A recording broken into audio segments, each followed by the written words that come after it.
शांति। रंग जाइए ज्ञान रंग। बाबा समझाते, बाबा कहते देखो जीवन में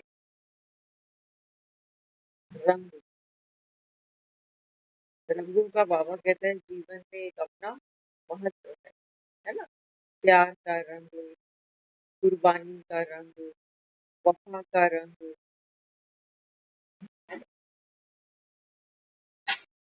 संसार में इंसान इसलिए आया था कि एक दो को प्यार कर सके और धन का, पैसे का उपयोग कर सके। लेकिन चलते चलते आज हमारे जीवन के मायने बदल गए। आज इंसान इंसान को प्यार नहीं करता, आज इंसान पैसे को प्यार करता है। और उपयोग किसका कर रहा है? इंसान का उपयोग कर रहा है अपने फायदे के लिए, अपने स्वार्थ के लिए। बाबा कहता है देखो प्यार के जो रंग थे ना, बाबा कहता है वो अभी प्यार के रंग फीके पड़ गए। ये धागे रेशम के कच्चे पड़ने लग गए। तो बाबा समझाते, बाबा कहते हैं बच्चे अभी आत्म अभिमानी बनो। और आत्म अभिमानी बनना माने ज्ञान के रंग में रंग जाना। स्वयं को पहचान लो, बाबा कहते। दुनिया में तो लोग देखो शरीर का ही श्रृंगार करे जा रहे।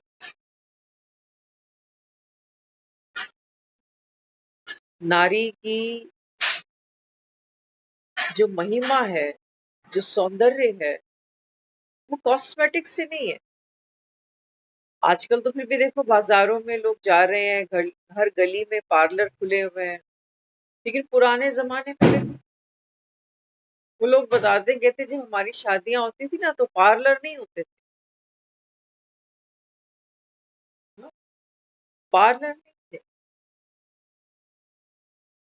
तो हमने तो घर में कन्या का जन्म होता है तो हम उसको सजाने की तो भरपूर कोशिश करते हैं पूरा जी, कि अगले घर जाना है, पराए घर जाना है, बोलने का तरीका, हाँ, काम व्यवहार हर चीज उसको सिखाई जाती है। यही तो निपुणता है, यही तो श्रृंगार है एक आत्मा कि कैसे रिश्तों को संजो के चलना है, कैसे एक घर में एकता और परिवार में प्यार मोहब्बत। लेकिन आज तो देखो, आज तो रंगों के नाम पर मार्केट में कलर्स रह गए। कौन से रंग का कपड़ा, कौन से रंग की साड़ी, कौन से कलर का नग, है ना। दुनिया में लोग देखो पंडितों के पास जाते हैं, पूछते हैं कि पंडित जी बताओ ये ग्रह मेरा कैसे शांत होगा, कैसे ये मेरा विघ्न दूर होगा, कैसे ये मेरा कार्य संपन्न होगा।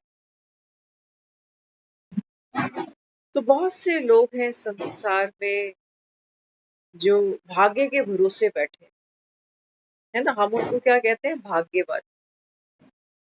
तो एक बार एक भाग्यवादी था, उसने उसने एक प्रश्न किया। वो कहने लगा कि देखो अगर जीवन में भगवान की खोज कभी करनी होगी, अगर भाग्य में होगा तो कर लेंगे, अगर भाग्य में नहीं होगा तो फिर तो सोचना भी व्यर्थ हुआ। तो जिससे प्रश्न किया ना उसने, उसने बड़ा स्टीक आंसर किया उसको।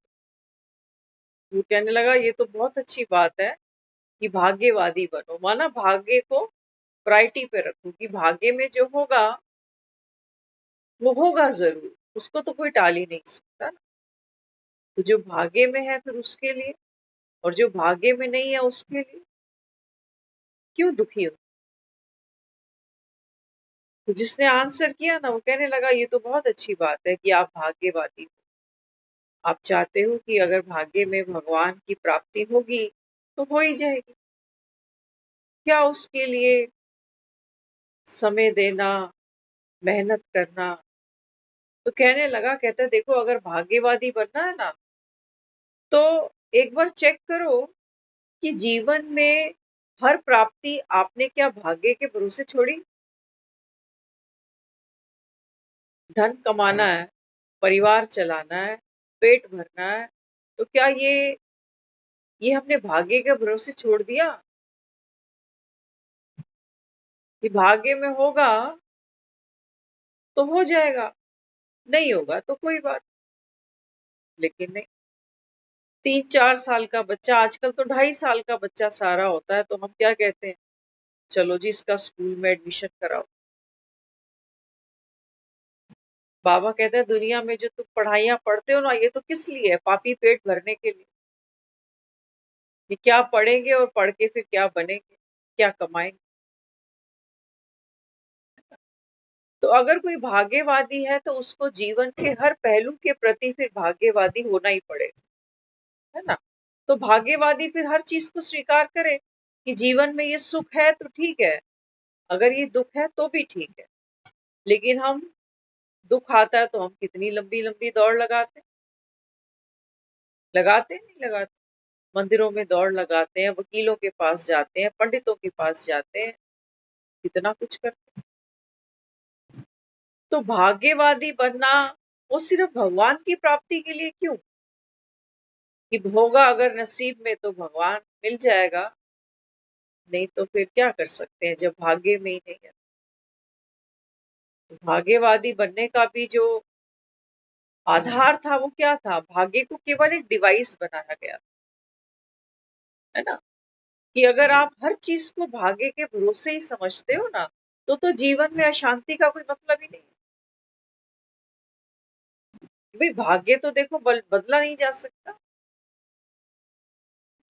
भाग्य तो नहीं पलट सकते। एक बार एक पंडित ही था, वो लोगों का हाथ देखता था और हाथ देख करके फिर उनको उनका भविष्य बताता था। संजोगवश एक बारी किसी का हाथ देखा उस पंडित ने, तो जिनका हाथ देखा वो हाथ दिखाने में बिल्कुल विश्वास नहीं रखते थे, लेकिन किसी ने बार बार फोर्स किया कि मेरे कहने से एक बार आप उनको हाथ दिखाओ, बहुत पहुंचा हुआ पंडित है। कहने लगा पैसे भी मैं दे दूंगा लेकिन आप हाथ जरूर दिखाओ।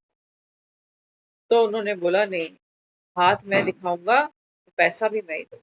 क्या फीस है उसकी? बोले 1000। तो बहुत दूर से वो ट्रेवल करता हुआ वहां तक पहुंचा, और जब उनका हाथ देखा ना, तो 2-4 बातें जो हर पंडित बताता है कि आपने जीवन में सबके लिए बहुत अच्छा किया, लेकिन आपको सिला नहीं मिला। ये एक ऐसी दुखती नब्ज है, आप किसी को भी बोल दो ना, वो डिनाई नहीं कर सकता इस बात को। भले ही उसने जीवन में किसी के भी प्रति कुछ अच्छा किया भी ना हो, लेकिन हर किसी को क्या लगता है कि मैंने सबके लिए अच्छा किया, लेकिन मुझे उसका सिला नहीं मिला। तो उन्होंने, जब पंडित ने 2-3 बातें बता दी, तो पंडित ने कहा लाओ मेरी फीस। तो कहने लगे फीस तो मैं नहीं दूंगा। फीस नहीं दूंगा मतलब? पहले ही बता दिया था, 1000 रुपए फीस है मेरी।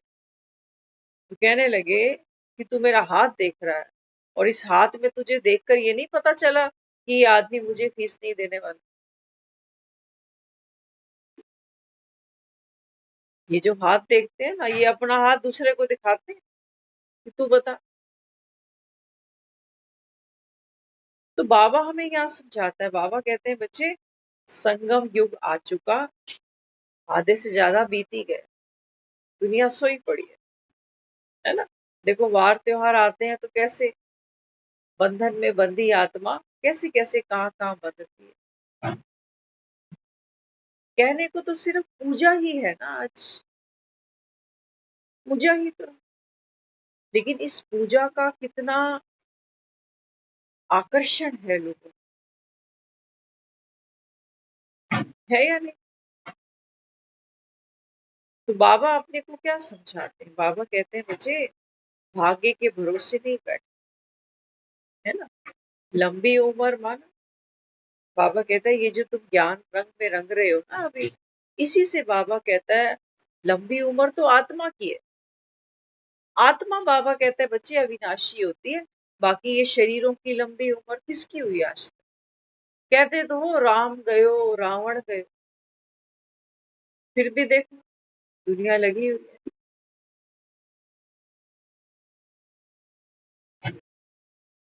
वो तो कह रहा है गांधारियों, आओ मैं तुम्हारी अज्ञान की पट्टी खोलूं, लेकिन गांधारी खुलवा के ही राजी, क्योंकि जैसे ही उसने ये पट्टी खोली तो फिर हमारे सपने ही खत्म हो जाएंगे। हम जिएंगे किस बहाने? ना तो जीवन में सोचो कोई सुख हो, ना कोई दुख हो, तो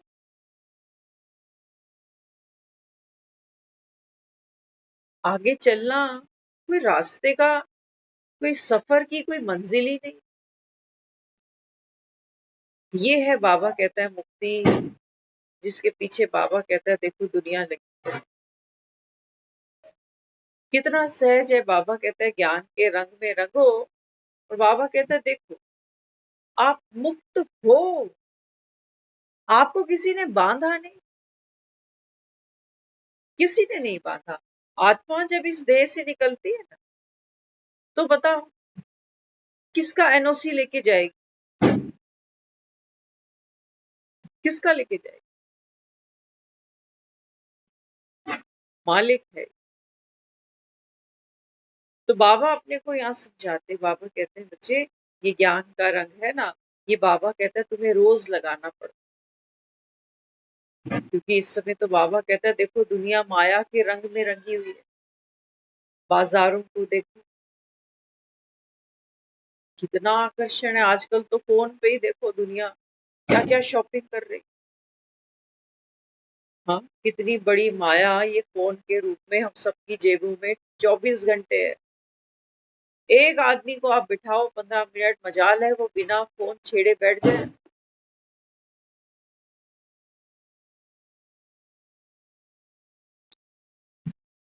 तो ज्ञान का रंग सुखद है, पक्का है, अविनाशी है, क्योंकि परमात्म रंग। हम भी दुनिया में देखते हैं, कहते हैं एक कन्या जब विवाह करती है ना, तो उसके जीवन में अनेक रंग शामिल हो जाते हैं। लाल जोड़ा पहनकर जाती है जब ब्याही जाती है। फिर पूरा जीवन क्या कहते हैं कई लोग, कहते हैं अब आप शादी के बाद ना तो सफेद पहनना, ना काला पहनना। कहते हैं ना बहुत से लोग, आजकल तो नहीं कोई मानता। लेकिन रंगों का हमारे तन पर, हमारे मन पर क्या प्रभाव पड़ता, क्या प्रभाव पड़ता? तन पे तो कोई कोई कपड़ा पहनते हैं ना, तो सामने वाला कहता है ये रंग आप पे बहुत फबता है, या ये रंग आप पर बिल्कुल जचता है। लेकिन बाबा समझाते, बाबा कहते हैं बच्चे वास्तविकता क्या है, जो आत्मा है ना, बाबा कहता है आत्मा कैसी है, सतोगुणी है।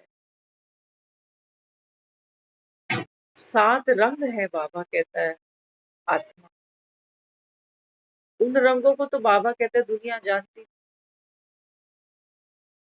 तो सोचती है कि शरीर को अनेक रंगों से सजाएंगे। बाबा कहते हैं देखो आत्मा है ना, सबसे पहले तो बाबा कहता है बच्चे आत्मा ज्ञान स्वरूप। तो कौन सा रंग बाबा बताते, बाबा कहते हैं बच्चे ये कौन सा रंग है?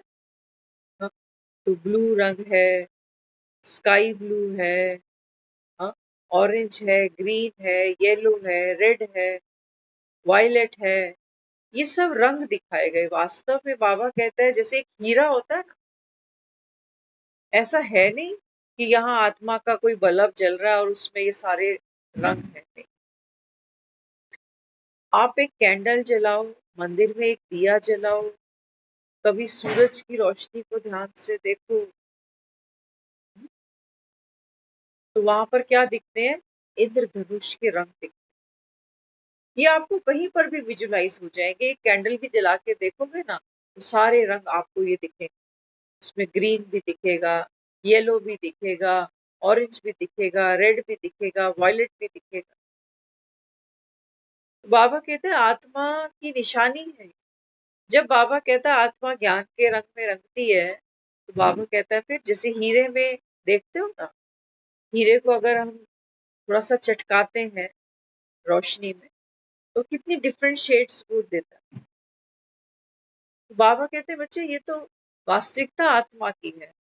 पीला रंग माना, हमने कृष्ण को देखा है, कृष्ण ने पीताम्बर वस्त्र पहने हैं, पीले रंग के। किसका प्रतीक है? सुख स्वरूप का। सुख। हरा रंग, ये निशानी किसकी है? प्रेम की निशानी। बाबा कहते हैं बच्ची वास्तविकता तो ये है। आत्मा, बाबा कहता है, इन रंगों से खुद को बहुत दूर कर बैठी। तो आज हमारे पास ज्ञान तो है नहीं, अपना ही ज्ञान नहीं है, बाकी तो दुनिया में हम सभी को जानते हैं। खाने पीने की चीजें, पहनने ओढ़ने की चीजें, मकान, दुकान, लोग, दफ्तर, बाजार, सब कुछ जानते हैं, बस एक खुद को भूले बैठे। तो बाबा कहते हैं बच्चे जब आप ज्ञान के रंग में रखते हो ना, तो सबसे पहले आत्मा क्या अनुभव करती है? शांति। शांति अनुभव। उसके बाद बाबा कहता है वो फिर प्रेम का अनुभव करती है, सुख का अनुभव करती है, पवित्रता का अनुभव करती है, आनंद का अनुभव करती है, शक्ति का अनुभव करती है। ये सब रंग है आत्मा के, ये गुण है आत्मा, ये धर्म है आत्मा, ये धर्म है। कहा ना भगवान ने, यदा यदा ही धर्मस्य, कि जब जब भारत में धर्म की ग्लानि होगी, तो ये देखो आत्मा है ना अपने धर्म में नहीं है अभी, ना तो ज्ञान जानती है, न सुख स्वरूप हूँ, न प्रेम स्वरूप शक्ति। बाबा कहता है कोई भी रंग नहीं है अभी इसके पास। तो क्या करती है? बाहर बाबा कहता है संसार में ढूंढती है।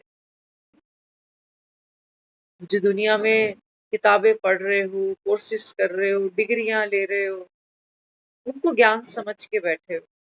भक्ति में जो शास्त्र पढ़ते हो, वेद पढ़ते हो, बाबा कहता है उनको शास्त्र समझ कर बैठे हो, है ना। तो इसके लिए बाबा अपने को समझाता।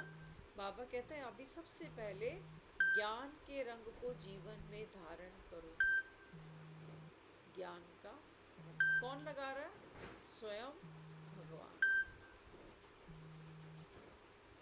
आप भी देखो आज जो दिन लोग मना, है ना, तो ये भी क्या करते हैं? एक सुहागन क्या करती है?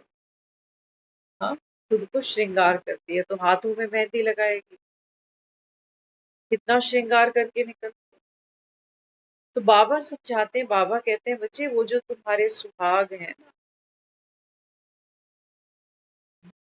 तो बाबा कहते हैं हद का है। कैसा है? हद। एक ही जीवन है छोटा सा, और उसमें भी देखो बाबा कहते हैं जो जिसको तुमने जीवन साथी बनाया, बाबा कहता है वो पूरा जीवन साथ रहे ना रहे, कोई गारंटी। आज तो देखो पुराने लोग तो जब शरीर छोड़ देते थे तब साथ छूटते थे, आज तो सोते सोते ही साथ छोड़ के बैठे।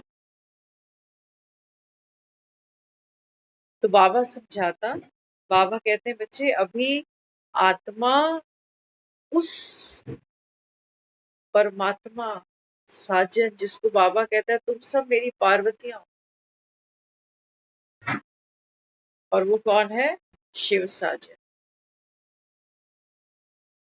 बाबा कहता है बच्चे मैं तुमको कभी छोड़ के नहीं जाता। जब जब बाबा कहता है आत्मा पतित बनी है, जब जब बाबा कहता है बच्चे तुम दुख धाम में दुखी हुए हो ना, तो बाबा कहता है मैं आकर तुमको क्या करता हूँ? कृष्ण की जो तुमने बाल लीलाएं देखी, जो चरित्र सुने, बाबा कहते हैं बच्चे मैं ही हूँ जो इस कलयुग की अर्धरात्रि में आता। तो कृष्ण का जन्म दिखाया रात 12 बजे, क्योंकि वो तो देह में है ना, लेकिन भगवान के पास तो देह नहीं। तो बाबा कहता है जब मैं आता हूँ तो सतयुग का प्रिंस है ना, बाबा कहता है ये डिग्री ले रहा है, पढ़ाई पढ़ रहा है। उसके बाद बाबा कहते हैं मैं ही आकर आत्माओं को ज्ञान का माखन खिला। योग के बल से बाबा कहता है आप आत्माएं सतो प्रधान बनते हो, पावन बनते हो। मैं ही बाबा कहता है आके तुम्हारा ये चीर हरता हूँ। ये शरीर बाबा कहता है जिसको खुद मान कर बैठे हो कि मैं दुखी, मैं बूढ़ा, मैं बीमार, बाबा कहते हैं ना ये चीर मैं हरता। जीते जी बाबा कहता है बच्चे इस देह के ममत्व से न्यारे हो जाओ। मैं ही हूँ बाबा कहता है जो आकर के इस समय ये दुखों का गोवर्धन पर्वत उठाता हूँ। हमारे सामने ही है, वहां तो किसी ने देखा नहीं कि गोवर्धन उठाया कैसे, लेकिन बाबा कहता है अभी प्रैक्टिकल में देखो। इस समय बाबा कहते हैं मैं तुम्हारा माथा इतना हल्का कर देता हूँ। सचमुच न केवल बाबा हमको जीने की कला सिखा रहा है, बल्कि शान से मरना कैसे है, बेफिक्री से मरना कैसे है, बाबा हमको वो भी तो हुनर दे रहा है ना। तो इसके लिए बाबा कहते बच्चे अभी मैं ही हूँ जिसकी महिमा बाबा कहता है तुमने कृष्ण के रूप में सुनी कि कृष्ण ने अर्जुन को गीता का उपदेश दिया। बाबा कहते हैं बच्चे ये गीता तो मैं सुना।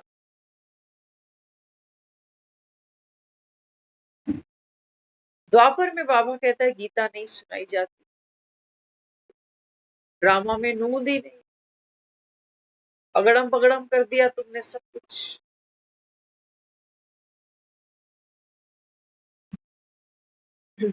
जैसे किसी नए आदमी को रसोई में एंट्री दे दो ना आप, तो पता ही नहीं चलेगा कि चाकू कहाँ छोड़ गया, लाइटर कहाँ छोड़ गया, चीनी का डब्बा कहाँ गया, वो सब अगड़म बगड़म करते हैं। तो बाबा समझाते, बाबा कहते हैं बच्चे मैं तो ये सारा जो पार्ट है ना, बाबा कहता है ये अभी संगम पर आके खेलता हूँ। तो बाबा कहता है देख लो संसार में कितनी आत्माएं हैं जो ज्ञान के रंग में खुद को रंगना चाहती हैं। दुनिया भगवान को ऐसा पाना चाहती है जैसे वो पार्क में बैठ के लोग ताश खेलते हैं ना, कि कभी फुर्सत होगी तो पार्क में बैठ के जैसे ताश खेलते हैं ना जेब से निकाल के, ऐसे ही कभी फुर्सत होगी तो भगवान को भी जेब से निकाल के सुन लेंगे, देख लेंगे कौन है क्या है। अभी तो काम ही इतने हमारे पास, तो 5-7 मिनट बेचारे पूजा करते हैं और भागते हैं धंधों पर।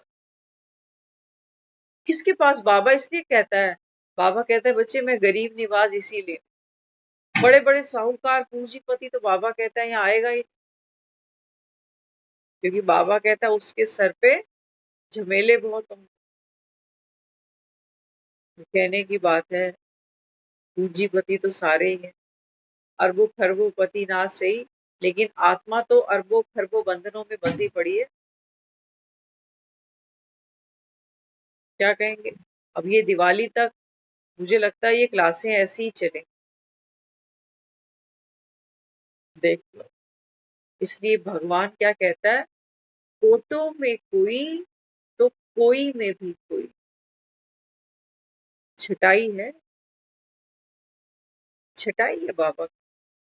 बाबा कहते हैं बच्चे अभी तो जीवन में देखो क्या चल रहा है, अच्छा कमा रहे हो, खा रहे हो, पहन रहे हो, सब कुछ हो रहा है। अभी बाबा कहता है तुम ज्ञान के रंग में रंगने के लिए 1 घंटा नहीं निकाल पा रहे हो, तो सोचो जिस दिन बाबा कहता है जीवन में कोई विषम परिस्थिति आ गई सर पे तो क्या करो। ये हमारा भाग्य ही है कि हमारा ड्रामा में ये पार्ट खुला कि जिसको दुनिया याद करती है, मंदिरों में लोग जा रहे हैं, गुरुद्वारों में, मस्जिदों में, चर्चों, भगवान को ढूंढ रहे हैं लोग, मुक्ति के लिए देखो कितने उपाय करते हैं। लेकिन बाबा कहता है देखो तुम बच्चे उस भगवान की पालना में पल रहे हो, अगर निश्चय है तो। निश्चय के पांव बाबा कहता है मजबूत होंगे, तब तो बाबा कहता है बच्चे लक्ष्य दूर नहीं, मंजिल दूर नहीं है। लेकिन निश्चय ही अगर डगमगा जाए, निश्चय ही डगमगा जाए, अगर किसी को भरोसा ही नहीं कि भगवान पढ़ाता है, तो कोई सोचे ममता ही तो आती है रोज। लेकिन नहीं, हम यहाँ बैठते हैं, रोज आते हैं। जब यहाँ आते हैं रूम में, हमें नहीं पता होता कि क्या सुनाने वाला है। आज की मुरली बाबा क्या कह रहा था, सुन ली, पढ़ ली, लेकिन जब यहाँ आते हैं तो पता ही नहीं फिर क्या बोला जा रहा है। बिल्कुल पता नहीं। कई बार हम मुरली जब रिकॉर्ड हो जाती है ना, तो नेक्स्ट डे हम सोचते हैं कि कल की मुरली में कोई दम नहीं था, उसको हम अपलोड नहीं करेंगे। लेकिन जब सुनते हैं तो लगता है कि नहीं, अरे ये मैंने थोड़ी सुनाई जो दम नहीं था इसके अंदर, ये तो भगवान के महावाक्य थे। और जब सुनते हैं तो लगता है कि भैया तेरा तो काम ही नहीं है, तेरे को तो सिर्फ निमित्त बनाया गया कि तू यहाँ बैठ और जो मुझे देना है वो दूसरों को देना है ना। देखो भगवान देने में चूक रहा है सब। आप भी अगर यहाँ नहीं आते ना अभी, आप और हम ही बैठे हैं बस, आप भी अगर यहाँ नहीं बैठते अभी, तो भी ये 1 घंटा ये जाता मंथन में।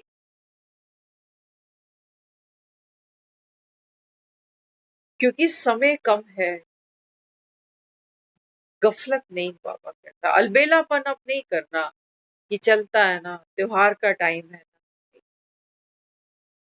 हाँ, दिवाली की रात हमारी मजबूरी होती है, क्योंकि अगर हम दिवाली की रात को यहाँ क्लास करें ना, तो आप कुछ सुन नहीं पाओगे, क्योंकि बाहर इतना शोर होगा पटाखों का, कुछ समझ नहीं आ रहा। अभी से ही शुरू हो चुका, तो ये कुछ दिन है अभी जो बाजार भी गर्म है, माया भी इस समय गर्म होती जा रही, क्योंकि बच्चों को और टाइट करेगी, घर भी देखना, रिश्तेदारी में भी आना जाना, है ना। तो हमारे जो काम है वो बढ़ जाते त्योहारों के सीजन में, और दिवाली की तो आप क्या बात करें। लेकिन हम जब ये नॉलेज ले रहे हैं, हमें सब कुछ करते हुए भी बाबा कहते बच्चे तुमने तो सच्ची दिवाली देख ली ना, कि संगम पर ये छोटी दिवाली भगवान के साथ देखो हम कैसे मना रहे हैं। छोटी दिवाली पर देखो दुनिया में भी लोग यादगार करेंगे, पहले छोटी दिवाली फिर बड़ी दिवाली। बाबा कहते हैं संगम ये छोटा सा युग है, सारी दुनिया नहीं जानती कि भगवान आया बैठा। छोटी दिवाली गुप्त है, भगवान आकर आत्माओं का जागरण करा। जैसे ही बाबा कहता है आत्मा ज्ञान स्वरूप बनती है ना, तो बाबा कहता है फिर तुम्हारे विकार, तुम्हारा अहंकार, सब बाबा कहता है खत्म, आत्मा पावन बन जाती, क्योंकि नॉलेजफुल बन गई, है ना। देखो तपस्या तो है, पहले श्राद्ध आए, उसके बाद में फिर नवरात्रि आ गई, हाँ, फिर हमने रावण दहन कर दिया, अब हम कार्तिक का महीना कर, पुरुषार्थ है ना। भक्ति में भी तो देखो भक्त बेचारे कर रहे हैं, अमावस से उन्होंने वन शंट खाना छोड़ रखा है, अमावस से वो जो है वो पितरों को मना रहे हैं, सादा भोजन कर रहे हैं। फिर नवरात्रि में भी देखो सात्विक भोजन किया, कीर्तन किए, यज्ञ तप किया। अब कार्तिक में देखो दीपदान हो रहे हैं। लेकिन बाबा कहता है बच्चे भक्ति में जो तुम कर रहे हो ना, ये तो बाबा कहता है क्या है, खेल पाल। इसका भी बाबा कहता है मैं रखता नहीं हूँ, इसका भी तुमको दे देता हूँ, क्योंकि भक्ति भी तो दुनिया नहीं करती। जितनी देर बाबा कहता है आप भक्ति करते हो ना, तो संसार की व्यर्थ बातों से बाबा कहता है हट जाता। तो बाबा कहता है फिर कुछ मुआवजा तो बाबा कहता है मुझे भक्तों को भी देना। जैसे बाबा कहता है भक्त नंबरवार है, ऐसे ही बाबा कहता है संगम पर ज्ञान में बच्चे भी नंबरवार, सब नंबरवार। तो ये हमारा बहुत बड़ा सचमुच, अगर भाग्यवादी भी अपने आप को माने, तो कभी सोचा ही नहीं था जीवन में कि परमात्म पालना हमें मिलेगी, भगवान की ही श्रीमत होगी, और भगवान ही हमको हमारा अगला पथ प्रदर्शन करेगा, कि देखो आप कहाँ बैठे हो, हाँ, इस जन्म के बाद अब कहाँ जाना है, तुम्हारा घर कौन सा है, आत्मा का जो वास्तविकता है वो क्या है, आत्मा क्यों संसार में बार बार अप्राप्तियों के पीछे दुखी होती है, और जो चीजें, जो वस्तुएं, जो साधन प्राप्त हैं, इनके प्रति उसका जो मोह है, जो पकड़ है, वो और मजबूत होती चली जाती है। दोनों ही सूरतों में बाबा कहता है आत्मा दुख को प्राप्त होती है। जो सुख हमें नहीं मिले उसके पीछे हम बावरे हुए जा रहे हैं कि ये मिला नहीं, ये हुआ नहीं, और जो सुख मिल गए ना, इसको भी कौन छोड़ना चाह रहा। बाबा कहता है सब छूटेगा, है ना। आत्मा ही, बाबा कहता है, इस मन और इस शरीर के द्वारा, बाबा कहता है ये जन्म जन्म खेल खेलती आ रही। तो बाबा कहता है शरीर तो छूटेगा, पक्की बात है, लेकिन बाबा कहता है ये मन कैसा है अभी। आत्मा खुद को मन और शरीर ही समझे बैठी है। मेरा मन उदास है, मेरा मन उदास है, मैं बीमार हूं। ये आत्मा है कि पता नहीं कितनी कितने मुखौटों के बीच छिपकर बैठी है, जो मन को भी मेरा कहती है और शरीर को भी मैं समझती है कि मैं बीमार। तो बाबा कहता है बच्चे, ये है तेरा बंधन। बंधन बाहर नहीं है कि बच्चे हैं, काम है, नौकरी है, बाहर बंधन कुछ भी नहीं। आप देखो ना, कोई दुनिया से जाता है, एक सांस ही तो छोड़ता है बेचारा, किसी की सांस ही तो अंतिम आती है, कहते हैं उसने आखिरी सांस ले ली, है ना। तो क्या होता है, जैसे ही हमारी सांस खत्म होती है, तो फिर हमारा तो सारे संसार से ही नाता टूट जाता है, उस घर से ही टूट जाता है जहाँ 70-80 साल रह चुके, उस दफ्तर से छूट जाता है जहाँ रोज जाते हैं,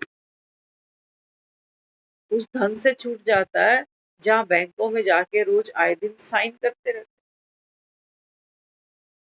सारे रिश्ते छूट जाते, है ना। तो बाबा क्या कहता है, बाबा कहते हैं बच्चे मैं आता हूँ ना, बस इतना सा ही, बाबा कहता है ज्ञान का बाण तुमको मारता हूँ कि तू ये देह नहीं है, ये मन भी तू नहीं है जो बार बार सारा दिन सोच सोच के कभी दुखी होते हो, कभी सुखी होते हो, है ना। मन है ना, ये जैसे तराजू के दो पलड़ों पे झूलता रहता, पल में दुखी हो जाएगा, पल में सुखी हो जाएगा, पल में रोएगा, पल में हंसेगा। बाबा कहता है ये मन भी तो तू नहीं है। तो बाबा अपने को कहते, बाबा कहते हैं बच्चे अपने आप को पहचान। पहचानना मतलब सिर्फ रटना नहीं है कि मैं आत्मा हूं। रटने से बाबा कहता है बात नहीं बनेगी,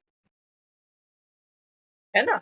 अगर पानी की प्यास लगी हो और मैं बार बार कहती जाऊं कि पानी मेरे पास है, पानी मेरे पास है, मुझे मालूम है पानी कैसा होता है, लेकिन पानी पानी पानी करने से प्यास बुझेगी। ऐसे ही आत्मा आत्मा आत्मा बोलने से वो आत्मिक स्थिति में अनुभव नहीं कर सकते। तो आत्मिक स्थिति अनुभव करना, ये है योग की पावर। क्या है ये? योग की पावर। दुनिया में तो लोग कहते हैं कि आत्मा निर्लेप होती है, मानते हैं ना ऐसे लोग कि आत्मा तो निर्लेप है, आत्मा पे तो कभी भी कोई लेप छेप चढ़ती ही नहीं। तो बाबा कहता है फिर तुम पतित कैसे बन गए, फिर तुम क्यों मंदिरों में आके कहते हो कि हम नीच हैं, पापी हैं, कपटी हैं, क्यों कहते हो हमारे विषय विकार मिटाओ, पाप हरो देवो। आत्मा तो बाबा कहता है निर्लेप है। फिर इस शरीर को बाबा कहता है जो चला रही है, वो बाबा कहता है वो जो शक्ति है, वो क्यों बाबा कहता है अभी कमजोर पड़ गई, क्यों वो कहती है भगवान मुझे ले ले, मेरे दुख दूर कर, मुझे सुख दे, पुकारती है ना बाबा। तो पुकारती क्यों है? हम क्यों किसी को पुकारते हैं, घर में हम बच्चों को आवाज देते हैं, क्यों पुकार रहे हैं? क्योंकि हम अब उतने कैपेबल नहीं है कि अपने छोटे छोटे कामों के लिए बार बार इतना चलते फिरते, है ना। तो सिमिलरली बाबा समझाते, बाबा कहता है आत्मा भी अभी ऐसे ऐसे जन्म लेते लेते, बाबा कहता है अभी शक्तिहीन हो गई, शक्तिहीन हो गई। इसलिए बाबा कहता है फिर तुम मुक्ति ढूंढते हो, भक्ति करते हो कि भक्ति करने से भगवान देखो मुझे सुख दे। ये करवा चौथ का जो व्रत है ना, ये भी भक्ति है। ये भी हम मांग रहे हैं कि हमारा ये व्रत करने से क्या होगा, किसी की उम्र बड़ी हो जाएगी, उम्र हो जाएगी बड़ी, अगला आदमी कुछ भी खाता रहे, है ना। अगर कोई ठीक से भोजन नहीं करे, स्ट्रीट फूड खाता रहे, ना कोई एक्सरसाइज करे, सोया पड़ा रहे, तो क्या ऐसे की उम्र लंबी होगी? लंबी उम्र करने के लिए आज डॉक्टर्स क्या कह रहे हैं कि कम खाओ, कह रहे हैं डॉक्टर्स, खाओ कम, हंसो ज्यादा। हम खा बहुत ज्यादा रहे हैं, हंसते बिल्कुल भी नहीं है। हंसते बस तब है जब कोई कैमरा ऑन कर देता है तो चल फोटो आएगी। सिर्फ व्रत रखने से किसी की लंबी उम्र नहीं होती, भावना है। बाबा तो कहता है बच्चे मैं किसी की भावना को ठेस नहीं पहुंचा, है ना। ये भी देखो प्यार है आपस में, ये भी तो प्यार है। लेकिन बाबा कहता है अब ये दुनिया तमो प्रधान बन गई ना, तो इस ये प्यार भी कैसा हो गया, जैसे कमर्शियल हो गया। इस त्योहार के नाम पर कितने बिजनेस चल रहे हैं, रोज ऐड आ रही है, डायमंड सेट, डायमंड रिंग, ये खरीदो वो खरीदो, तो रिश्ता मजबूत हो, रिश्तों में मिठास हो, वो डायमंड लेने देने से ही होने वाली है बस। अब जो दुनिया डायमंड नहीं खरीदेगी वो कहाँ जाएंगे, ये डायमंड कहाँ गया, वो डायमंड तो चोरी हो जाएगा, खाली हो जाओगे। और घर लाते ही ना डायमंड की फिर वो वैल्यू नहीं है जो शोरूम में देकर आए हो।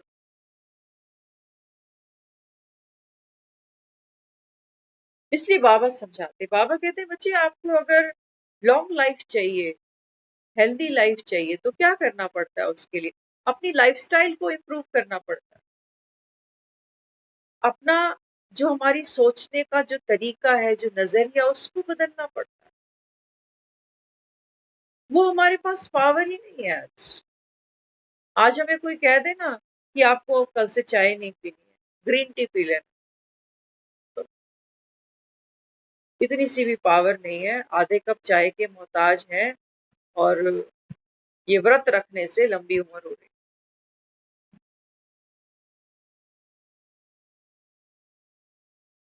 बाबा कहता है जब तक आप आत्मा ज्ञान के रंग में नहीं रहोगे, शरीर को चलाना भी एक कला है। जैसे हम कई लोगों से मिलते हैं, उनकी गाड़ी देखते हैं, कहते हैं ये गाड़ी तो बहुत साल पुरानी है, लेकिन लगती तो नहीं है। कह रहे मेंटेनेंस करनी पड़ती है ना इसकी, आए दिन सर्विस करानी पड़ती है। तो देखो गाड़ी आज तक नई की नहीं लगती है। और कुछ लोग साल नहीं हुआ गाड़ी लाए हुए, और हालत देखो उसकी, है ना। तो ये जो हमारा शरीर है ना, शरीर के लिए तो दुआ मांग रहे हैं कि लंबी उम्र। बाबा कहते हैं बच्चे आत्मा तो वैसे ही देखो अजर अमर अविनाशी, तो दुआ किसकी होनी चाहिए थी, आत्मा की, कि ये आत्मा 84 का पाठ खेले। वो तो बाबा कहता है दुनिया जानती नहीं। तो इसी कलयुग के अंदर, इसी नर्क के अंदर बाबा कहता है देखो दुनिया लंबी उम्र की दुआ। देखते हैं घर के बूढ़े बुजुर्गों को 80 85 90 साल, क्या सेवा हो रही है उनकी। वो बेचारे सारा दिन टीवी के आगे बैठे रहते हैं, घर में कोई है नहीं बात करने वाला। वो 2 रोटी ला के रख देते हैं कि ले भैया खा ले, फिर बर्तन उठा के ले जा। वो बेचारा तरसता रहता है सारा दिन कि मैं किससे बात करूं, बाहर तो जा नहीं सकता क्योंकि घर वाले कहते हैं बाहर मत जाओ, कहीं फिसल फिसल गया, कहीं गिर गया तो भैया हमारे सर पे और मुसीबत आ जाएगी, है ना। तो आत्मा 84 बर्थ्स का जब ये पार्ट प्ले करती है, इसको हमने कहा है ज्ञान में लंबी उम्र। बाबा कहता है ये शरीर तो देखो, आज तो 45 साल वाले को ही देखो ना आप, 45 साल में लोगों को शुगर हुई पड़ी है, अटैक आए पड़े हैं, कि कहाँ तक चलाओगे लंगड़े घोड़े। हाँ, तो बाबा समझाते, बाबा कहते हैं बच्चे यही वो रास्ता है, एक लौता ये रास्ता है, ये राम सेतु है, बाबा कहते हैं जहाँ आप सब अभी बैठे हो। आप सब, बाबा कहता है बच्चे मेरी सेना हो, मानो तो। बाकी तो बाबा रोज कहता है बच्चे मैं कोई कथा नहीं करता कि तुम सब यहाँ कथा सुनने बैठ जाओ। अगर हम अपने आप को बदल ही नहीं पा रहे, हमें कोई परिवर्तन ही नहीं हो रहा, तो हम टाइम खराब कर रहे हैं। तो फिर जो कर रहे हैं बाजारों में दुनिया, वो हम भी करें, हम भी करें। लेकिन बाबा कहते हैं बच्चे जब आत्मा को ज्ञान का रंग लगता है ना, तो फिर जिसको ज्ञान का रंग लग गया, बाबा कहता है फिर वो आत्मा, बाबा कहता है फिर उस पुरानी पतित दुनिया में बुद्धि नहीं लगाई, दिल नहीं लगाई, क्योंकि सच्चाई उसके सामने है, सच उसके सामने है। तो इसलिए बाबा अपने को कह रहा है कि बच्चे अब रंग जाइए, ज्ञान रंग। और कोई, बाबा कहता है ऐसा रंग तुम्हें लगाएगा नहीं, कितनी भी होलियां खेल लेना, कितनी, बाबा कहता है बच्चे तुम दिवालियां मना लेना, कितने करवा चौथ रख लेना,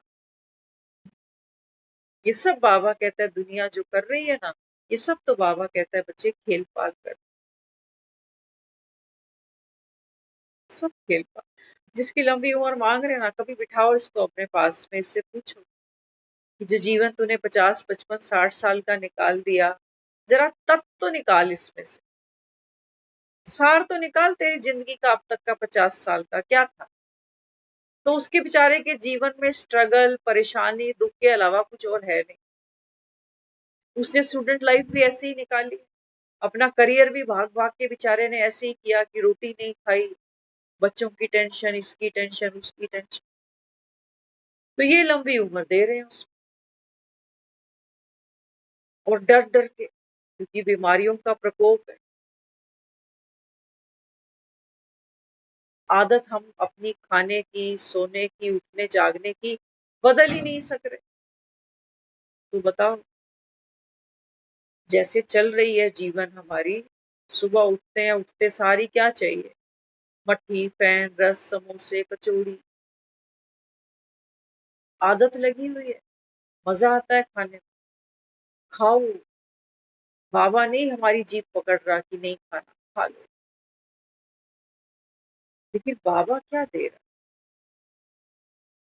बाबा कहते हैं बच्चे जास्ती टू मच में नहीं जाओ, चेक करो भोजन कौन खा रहा है, मन खा रहा है, या बाबा कहता है ये पेट भर रहे हो, क्या भर रहे हो, मन भोजन कर रहा। और मन तो देखो, मन कभी भरते ही। तो लंबी उम्र अगर चाहिए ना, तो लंबी सिर्फ उम्र उसको नहीं चाहिए जिसको देखकर हम चांद देख रहे हैं, या चांद देखकर जिसको देख, जो बेचारा व्रत लेके खड़ा हुआ है, इसको भी तो चाहिए लंबी उम्र, इसको भी तो चाहिए। अगर यही कंफर्ट जोन में नहीं होगा, हेल्दी नहीं होगा, तो ये व्रत कैसे रखते। तो बाबा तो हमको इन शॉर्ट यही समझाता है, बाबा कहते हैं बच्चे एक अच्छी लाइफ के लिए हेल्थ, वेल्थ और हैप्पीनेस, तीनों चीजें चाहिए। और बाबा कहता है ये तीनों चीजें मिलती कैसे, कैसे मिलती है। अब लोग तो देखो सुबह उठ के एक्सरसाइज भी करते हैं, जिम भी जाते हैं, सोचते हैं इससे हेल्थ मिल रही है ना। वेल्थ की बात आती है तो काम धंधे, दुकानदारी, वो सभी कर रहे हैं, वो सोचते हैं इससे वेल्थ आती है। अच्छा हैप्पीनेस कैसे आती है? तो वो सोचते हैं अच्छा बढ़िया बढ़िया खाने से, बढ़िया पहनने से, आलीशान घर में रहने से खुशी आती है। ये सारे फॉर्मूले तो हम इम्प्लीमेंट रोज ही कर रहे हैं, लेकिन फिर भी हम देख रहे हैं कि यहाँ पर 100% कोई हेल्दी नहीं, 100% कोई वेल्दी नहीं, 100% कोई हैप्पी नहीं।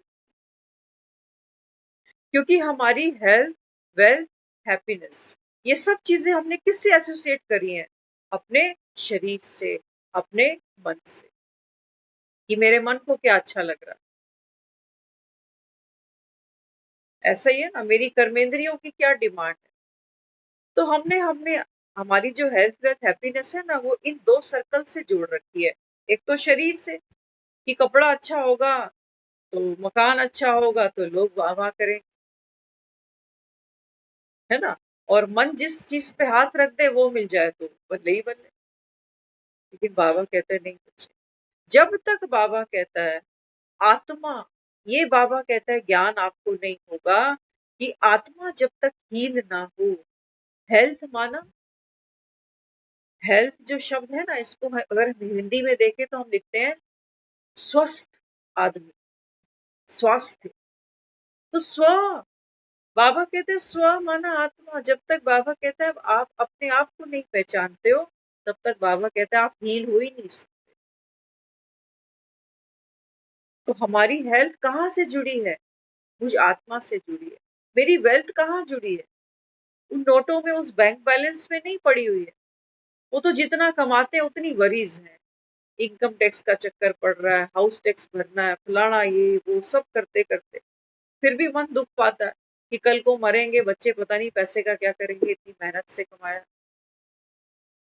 होता है तब भी आदमी दुखी होता है कि ये लड़ेंगे हिस्से जब होंगे, और नहीं होता तो बात ही मत पूछो। लड़ाइयाँ तब भी होनी है जब आप कुछ नहीं छोड़ते हो, और लड़ाइयाँ तब भी हो रही हैं जब सब कुछ छोड़ के जा रहे हो। तो मेरी हेल्थ, मेरी वेल्थ और मेरी हैप्पीनेस, विदाउट ज्ञान कुछ भी नहीं मिलने वाला। ये जो दिवालियों में हम बिजी हैं, त्योहारों का सीजन लग चुका है अभी, ये 10-12 दिन बाबा भी देखेगा कि माया का रंग किस पे कितना चढ़ता है ना। बाबा ने आज कहा ना मुरली में, ये नहीं सोचना बच्चे कि ये तो चलता ही है ना, आजकल बिजी हूँ ना। सभी बिजी हैं, देखो सबके पास 24 घंटे हैं, और गृहस्थी सबकी है। गृहस्थी वो नहीं देखना पत्नी और बच्चे वाली, बस नहीं। आत्मा की पहली गृहस्थी क्या है? उसका मन और उसका शरीर, वो सबके पास है। सबको रोटी चाहिए, सबको आराम चाहिए, सब बीमार होते हैं, सबको रिश्ते निभाने होते हैं, सबके पास सारे काम होते हैं। तो बाबा अपने को क्या कहता है? बाबा कहते हैं बच्चे, अगर आपको अविनाशी हेल्थ, अविनाशी वेल्थ और अविनाशी हैप्पीनेस चाहिए ना, तो बाबा कहता है वो कहाँ मिलेगी? भीतर मिलेगी। हाँ, लेकिन बाबा कहता है पीछे भीतर जाने का भी ये गुफा है ना। लोग वैष्णो देवी जाते हैं तो क्या कहते हैं, माँ कहाँ गई? हाँ, गुफा आती है ना वहां पर, तो कहते हैं माँ ने यहाँ 9 महीने गुफा के अंदर तप किया। तो कोई पत्थरों की गुफा की बात नहीं है। हमें कोई पत्थर की गुफा में बंद कर दे तो एक बार सोच के देखो, ना पानी हो, ना हवा हो, ना खाने को हो, 9 घंटे मुश्किल हो जाएंगे निकाल। तो बाबा कहते हैं बच्चे वास्तविकता क्या है? जैसे 9 महीने एक बच्चा माँ के गर्भ में रुकता है ना, तो उसका एक पुनर्जन्म होता है। ऐसी बाबा कहता है आत्मा भी, यहाँ बाबा कहता है ये कोठरी है तुम्हारी, ये गुफा है।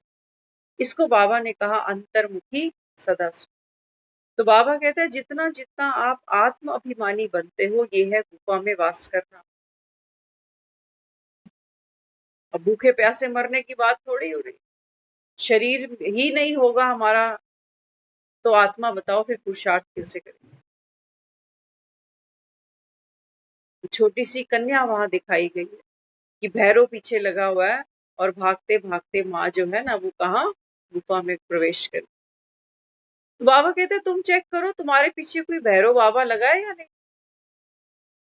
हम सबके पीछे भैरव लगे पड़े, लेकिन हमें दिखते नहीं। कौन हाँक रहा है हमें पता है? कर्म के बंधन हाँक रहे हैं हम, ये भी करना है वो भी करना है, जिम्मेवारियां हाँक रही हैं हमें, हमारी वासनाएं हमको हाँक रही हैं। यही तो भैरव है, और कौन सा भैरव? बाबा कहता है बच्चे, आत्मचिंतन करो, परमात्म चिंतन करो, ताकि आत्मा शक्तिशाली बने। यही दिखाया जब माँ कहते हैं वहां गर्भ में रुकी, जून में जो गुफा दिखाई वहां पर, तो 9 महीने की तपस्या करके जब माँ वापस आई ना, तो फिर वो शक्ति का स्वरूप, तो भैरव को भी देखो मुक्त कर दिया, उसका भी उद्धार। तो बाबा कहते हैं देखो, जब तक आप ज्ञान को समझो नहीं, धारणा ना करो, तब तक बाबा कहता है बच्चे, ना तो कोई मुक्ति है ना कोई जीवन मुक्ति। ये माया का बाजार बहुत बड़ा है, बड़ा रंग रंगीला है। दुनिया में जाओगे, दुनिया वालों के साथ बैठोगे, तो वो रेस का कोई अंत नहीं, कोई अंत नहीं। इसलिए एक प्रण तो कम से कम पक्का करना कि अगर भगवान यहाँ बैठ करके हमको मुरली सुना रहा है, हमारे ही घर में आकर के, तो कम से कम भगवान का इतना तो आदर हम करें, इतना तो प्यार का सबूत हम दें कि 1 घंटा सिर्फ ये तेरा और मेरा। दुनिया के तो रिश्ते निभा रहे हैं ना, देखो सारा सारा दिन उठकर हम किसी के लिए भूखे प्यासे भी रह सकते हैं, इतना हमारे अंदर जज्बात है ना। हम सबको पता है ये रिश्ते कैसे होते हैं, सबने चले ही जाना है दुनिया से, पुराने भी नहीं बैठे, हमको भी जाना ही पड़े। लेकिन चलो जो भी पार्ट है आत्मा का, प्यार से निभाओ। जीवन है, हंसने हंसाने के लिए है, पल तो पल, कर लो सब कुछ। लेकिन बाबा कहते हैं बच्चे, जो रंग तुमको लगाने आया हो, बाबा कहता है जब ये रंग तुम्हें लगा होगा ना, तो ये रंग क्यों लगा रहा है बाबा, माइंड इट, बहुत ध्यान से समझना। बाबा हमको ये ज्ञान का रंग लगा ही इसलिए रहा है, ताकि इन रिश्तों को हम और प्यार से, बल्कि रूहानी प्यार से सीख सके। इन रिश्तों में मेरा कोई निज स्वार्थ नहीं होना चाहिए। बाबा तो हमको ये दे रहा, लेकिन हमारे ही समझने का तरीका है। हमें कई बार ये लगता है कि जो ज्ञान सुन रहा है, जो योग कर रहा है ना, वो परिवार बच्चों के काम का नहीं है। नहीं, ऐसी बात नहीं समझता। बाबा तो हमको नेक्स्ट 84 वर्ष के लिए रेडी कर रहा है। ये ज्ञान का रंग, ये जो बाबा हमको रास खिला रहा है संस्कारों की, किस लिए? ये हम सब आपस में ही तो पार्ट खेल सके अच्छे से अच्छा, एक दूसरे को सुख दे सके। इसीलिए तो हम ये यहाँ बैठ के मुरली सुन रहे हैं। तो बाबा जो हमको कला दे रहा है, जो हमके हमारे अंदर बाबा जो गुर भर रहा है ना, वो यही है कि हम दूसरों के साथ जो पार्ट प्ले करें, वो हद का पार्ट नहीं। हद में हम एक दो को प्यार करते हैं, किनको? जिनसे मुझे प्यार मिल रहा है ना। लोग क्या कहते हैं, कहते हैं ममता जो होती है ना, ममता दुखदाई, ममता दुख देती है, तो ममता को तोड़ो। तो हम क्या करते हैं, हम किसी से प्यार ही नहीं करते, कहते हैं अगर इससे प्यार किया तो फिर ममता पड़ जाएगी। भक्ति में भी ममता और ममत्व है ना, कहा गया कि ममता माया तो बड़ी मोहिनी होती है, तो इससे बाहर आना बड़ा असंभव सा। लेकिन बाबा तो हमको कितना सहज बताता है। बाबा कहते सोचो तुम अपने बेटे को प्यार करते हो ना, करो, पड़ोसी के बेटे को भी कर लो। सोचो जब एक बेटा इतना सुख दे रहा है, तो मेरे मोहल्ले के जितने भी हैं, अगर मैं उनको वैसा ही प्यार दूं, तो इतने बेटों से कितना सुख मिले। बाबा हमको बेहद का पार्ट दे। इस बेटे से लग रहा है मुझे बुढ़ापे में देखेगा, सेवा कर देगा, तो इसके पीछे तो समर्पित है। जुआ खेल रहे हैं, पता नहीं करता है नहीं करता। कल को बीवी आ गई तो कौन से रंग ढंग में रंगेगा पता नहीं। जुआ खेल रहे हैं, सभी खेल रहे हैं। तो कई तो बेचारे हम ऐसे देखते हैं, माँ बाप बैठे हैं, जवान बच्चा ही चला गया। तो इसके लिए बाबा हमको क्या दे रहा है, बाबा कहता है बच्चे ज्ञान के रंग में तुम रंगते हो ना, तो बाबा कहता है फिर एक दो से प्यार, कि सारा जगत ही बाबा कहता है एक परिवार, ऐसा रंग बाबा कहता है मैं तुम्हें लगाने आया, है ना। बाबा कहता है जब आपकी दृष्टि इतनी ऊंची होगी, वृत्ति इतनी ऊंची होगी, तो बाबा कहता है सोचो तुम्हारा भाग्य कितना ऊंचा बने। तो बाबा हमको प्राप्तियों के रास्ते पे लेके चल रहा है। तो हद का पाठ छोड़ के वो कह रहा है हमें अभी बेहद के पाठ के ऊपर आप फोकस करो। तभी तो बाबा हमको साकाश सिखाता है ना। आज साकाश पे एक बहुत अच्छी बात चली सुबह क्लास में, हम जरूर शेयर करना चाहेंगे। 5 मिनट का समय आपसे और लेंगे बस। तो आज एक क्लास में एक बहन आई हुई थी, उसने दीदी से पूछा, कहती दीदी मैं सुबह 2-2:30 बजे उठ जाती हूँ, सबको साकाश देती हूँ, फिर सो जाती हूँ। फिर जब मैं उठती हूँ ना 5 बजे 6 बजे, तो मुझे ऐसे ऐसे सपने आते हैं ना, मैं बता नहीं सकती, और मैं फ्रेश भी नहीं होती। तो मैं क्या करूँ? बहन ने ये प्रश्न किया। प्रश्न तो एक ही करता है लेकिन कश्मकश कईयों की होती है। तो दीदी ने जो जवाब दिया वो उनका जवाब था, क्योंकि बच्चे नंबरवार हैं। तो दीदी का जवाब तो हम रिपीट नहीं करेंगे, लेकिन हमें ऐसा लगता है जब हम बाहर आए, हमने उन बहन से बात की, हमने उनको एक ही बात बोली। मैंने कहा देखो आप जो कहते हो ना कि मैं 2-2:30 बजे जागती हूँ, क्योंकि हमने मुरलियों में ये सुन लिया है कि कोई ऐसे महारथी हैं यज्ञ में जो 2 बजे उठ के अमृत वेला कर रहे हैं।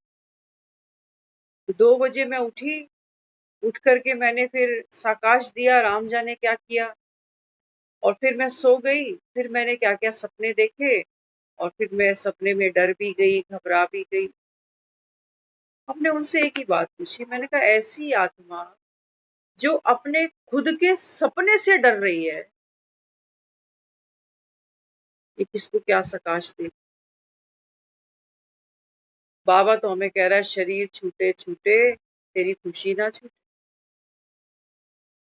सकाश ऐसा नहीं है कि 2 लाइनें रट ली कि मैं शक्तिशाली आत्मा हूँ और संसार की सारी आत्मा को शक्ति की वाइब्रेशंस दे रही, खुद अपने सपने से डर रही।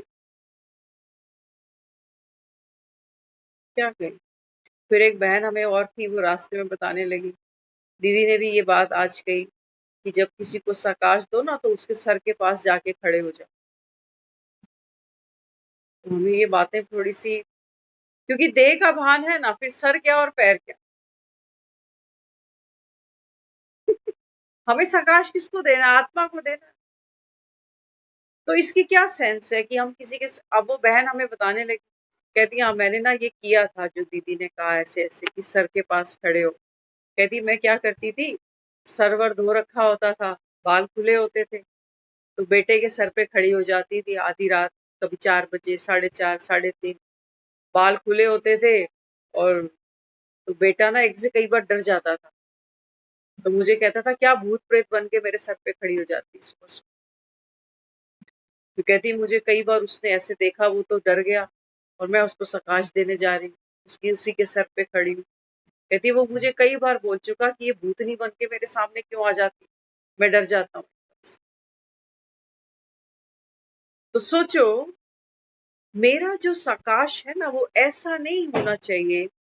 हमें तो बाबा देह के भान से निकाल रहा है, और हम यही ढूंढते रहे। मैं कहा तुम चादर कोई तान के सोया हो तो तुम पता चले उसके पाँव पे खड़े होके सकाश दे रहे हो, सर उसका वहां है। इन चक्करों में नहीं पड़ना। साकाश माना क्या, आपके घरों में लाइट जल रही है, पंखे चल रहे हैं, है ना, ये चीजें हमको सुख दे रही हैं। साकाश माना क्या, किसी को देना ना, सहयोग देना, प्यार देना, सुख देना, कंफर्ट देना। तो बाबा अपने को क्या सिखाता, हर आत्मा को, देखो जिनके साथ मैं घर में रहती हूँ ना, उनको सिर्फ मनसा से बात नहीं बनेगी, वहां पे कर्मणा भी करनी पड़ेगी। मैं इनके साथ रह रही हूँ, बाबा कहता है इनको करके दिखाना पड़ेगा। ये बाबा कहता है वो है जो सुन के नहीं मानने वाले, है ना? तो मेरे भी सकाश देने की जो वैरायटीज है वो समय समय पे बदलेगी। जैसे सोचो, आपके घर में अगर एसी है, कूलर है या फैन है, कोई भी चीज है ना? जब हम देखते हैं कि काफी लोग कमरे में बैठे हुए हैं, सफोकेशन ज्यादा बढ़ रही है, तो हम क्या करते हैं, पंखे के पॉइंट्स को बढ़ा देते हैं, कूलर के पॉइंट्स को बढ़ा देते हैं, एसी को भी बढ़ा देते हैं।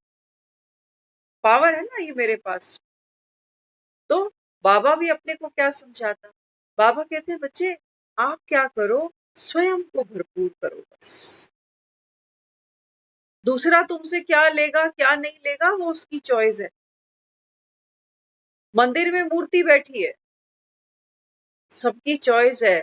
जैसे आप एक ग्रोसरी शॉप पे जाते हो ना, दुकानदार के पास जाते हो, आपकी चॉइस है, आपको आटा चाहिए कि चीनी चाहिए, जो आपको चाहिए आप उससे लेकर आओ।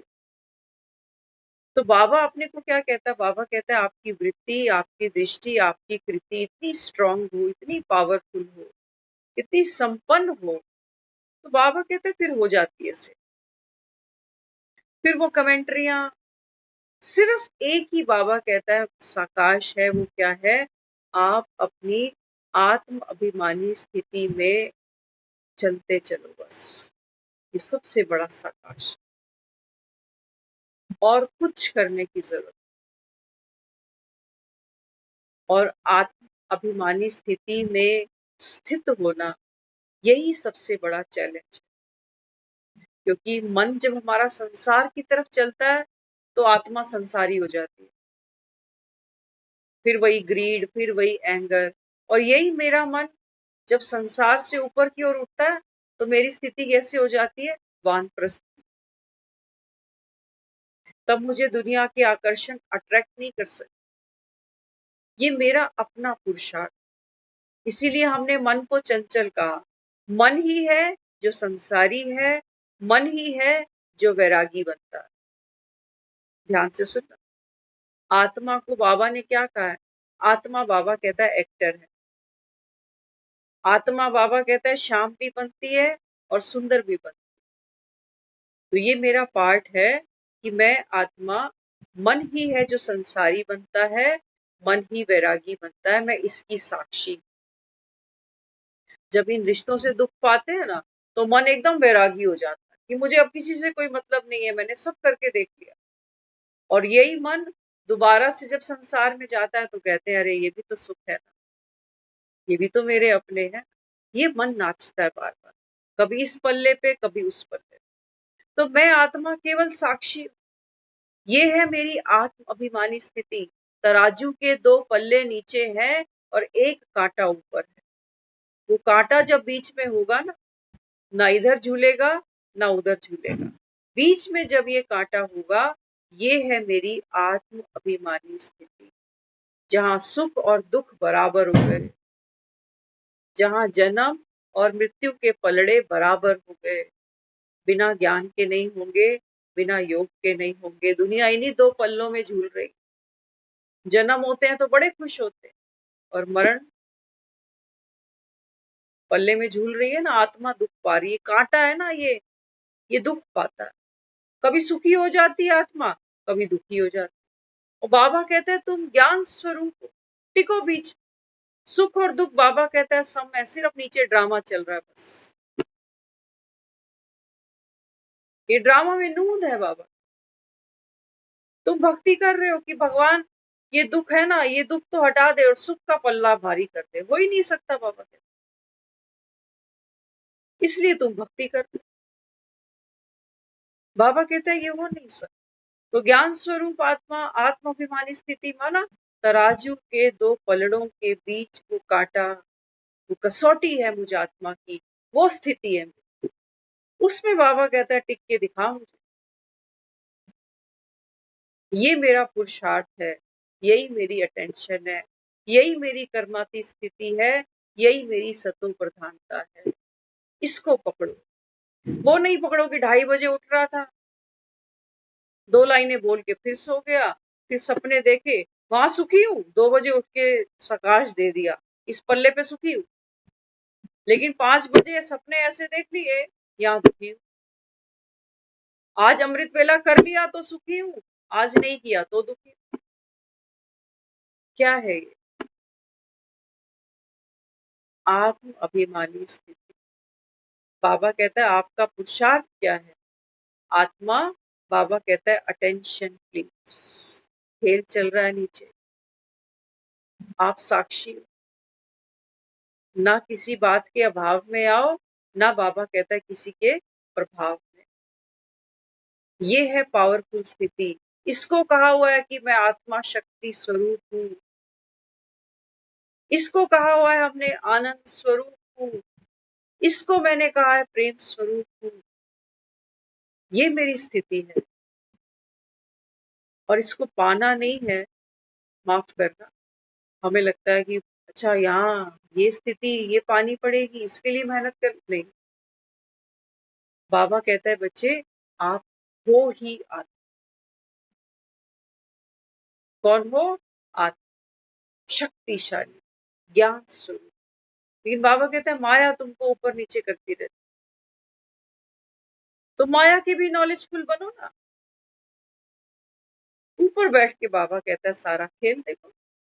और सौदा तो तभी पक्का होता है जब कांटा बीच में रुकता है। सौदा खरा। ओम शांति।